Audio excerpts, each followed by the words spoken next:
sheets. Now I've mixed that together and I think that's probably going to be fine, but at the moment I've got so much ink on there I cannot put that straight onto the tile, otherwise the excess would just fill all these grooves and your print wouldn't work. So the next stage is just to remove some of the excess. You can use a plastic printing sheet like this, that's quite effective, and just kind of spread the roller about to remove all the excess. You should have a nice even amount of print all over the roller. Then just put that to the side a little bit, and then you need to start rolling your tile.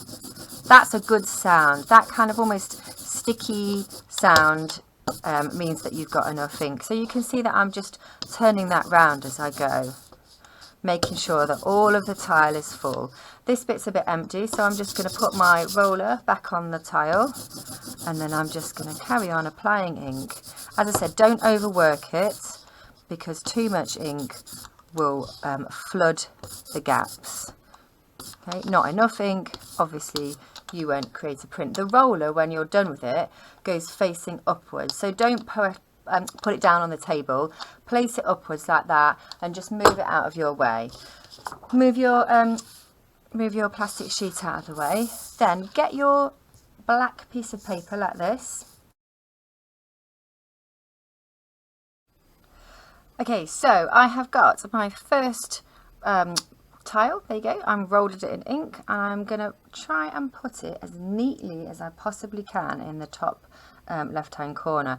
When you're holding it, hold it with your fingers on the side like that. Obviously don't put them on the front because that will take the ink away. Have your arrow facing upwards like this. Very carefully, as I said, try to line your tile up so the edge is along the top of the paper and also along the side. This first print is arguably your most important because all of your other prints will kind of be arranged according to where this one finishes. So try really hard to get this one on the right place. Now, remember I said you were going to get 2 rollers. This is the clean roller. It's really important that you do not get any ink on this. Put the base of the roller in the palm of your hand. Okay, wrap your fingers and thumb around it and put your 2 fingers in these spaces at the top. Very carefully, just hold your tile in place. Now it's important that you try not to move your tile. Roller it with a good heavy pressure. Make sure you get the corners. Now admittedly I left my tile drying for a little bit, which you shouldn't do accidentally. So as soon as you roll the ink on your tile, make sure that you turn that over and place it on your sheet like this. So as I said, nice heavy pressure. You can peel it back carefully and have a look if you want to. Okay, and if it isn't, you know, if it isn't transferred enough, then just do another little roll. But I'm going to peel that back, and I think actually that has worked really nicely. I'm pleased with that print. So what's nice about that is you've got a good flat colour, but you've also got really clearly visible lines. That is what you're aiming for. If you have too much ink, remember, it will flood those lines and you won't see it. Then what you do is you carry on that process. So you put a little bit more ink on your roller, you remove the excess on your plastic sheet, and then you apply a little bit more ink like this. You should put more ink on every time you print. Remember, turn your tile. Oops. Try and get rid of any lines that you can see on the tile in an ideal world. Okay, put your roller facing upwards, out of the way. And I'm doing the straight repeat to begin with, so I'm just going to have them the same. So I'm going to have this one underneath. So now I'm going to take that, making sure the arrow is facing upwards again. This time you want to line it up with the side of the paper and the most recent print. So very carefully drop that into place. Ideally, you shouldn't have any black lines, so it should be colour to colour. Clean roller. Roller that tile. Again, nice pressure.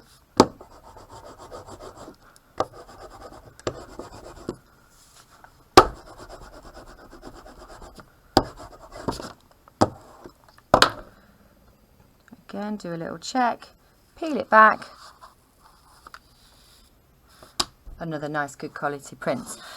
So this one, if you're doing a straight repeat, you would just do another one there, and then you would carry on. So you'd have, oh, there we go, you'd have one here, one there, and one there. Right, I'm going to video the next layout.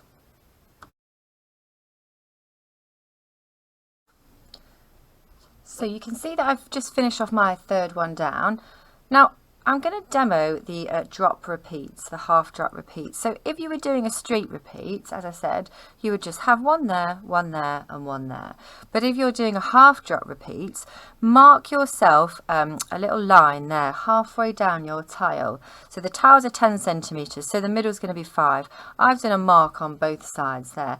That is what you were going to use. You can make it a little bit bigger if you want to, but that's what you're going to use to work out where your tile should be.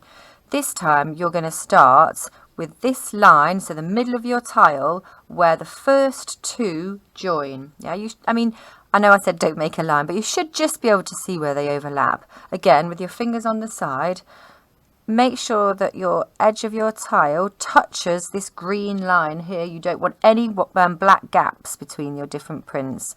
And then just very carefully drop that into place like that. Okay, again, using your clean roller, really important. That's a nice heavy pressure all the way. Remember to get the corners. You can hold your tile in place with your finger, but try not to push it. It's really just to stabilize it.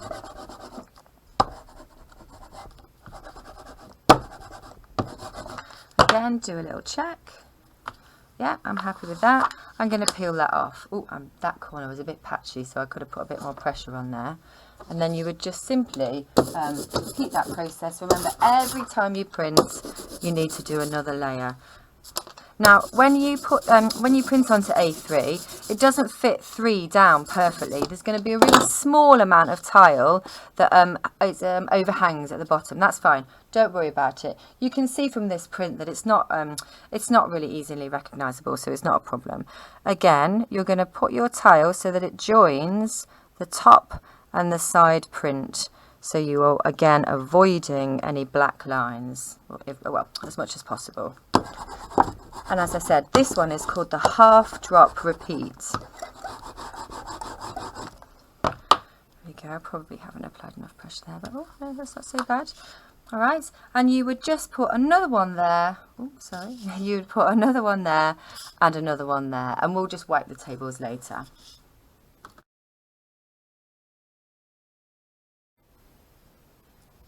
So this is the half drop repeat.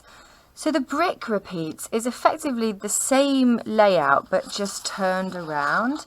So if you're wanting to do if you want to do a brick, instead of doing this stripe first, you would simply do this stripe across the top. You would still mark your halfway points, remember, like I talked to you earlier about, but as I said, you would just do your first line across the top instead of down the side, and really it doesn't look a lot different to that.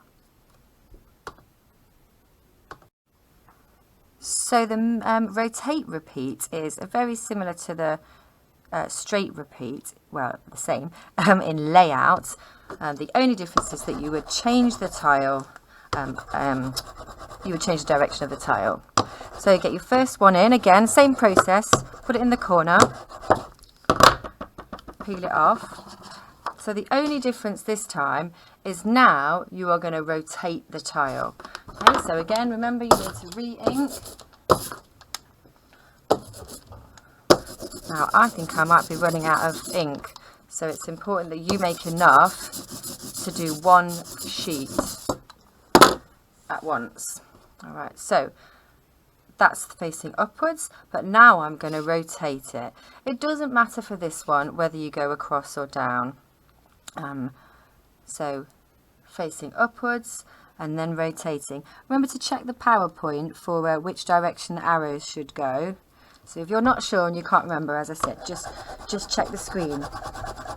This is, I think, one of the most difficult ones because you've really got to pay attention to which directions your arrows are. Okay, there we go, and I peel that back.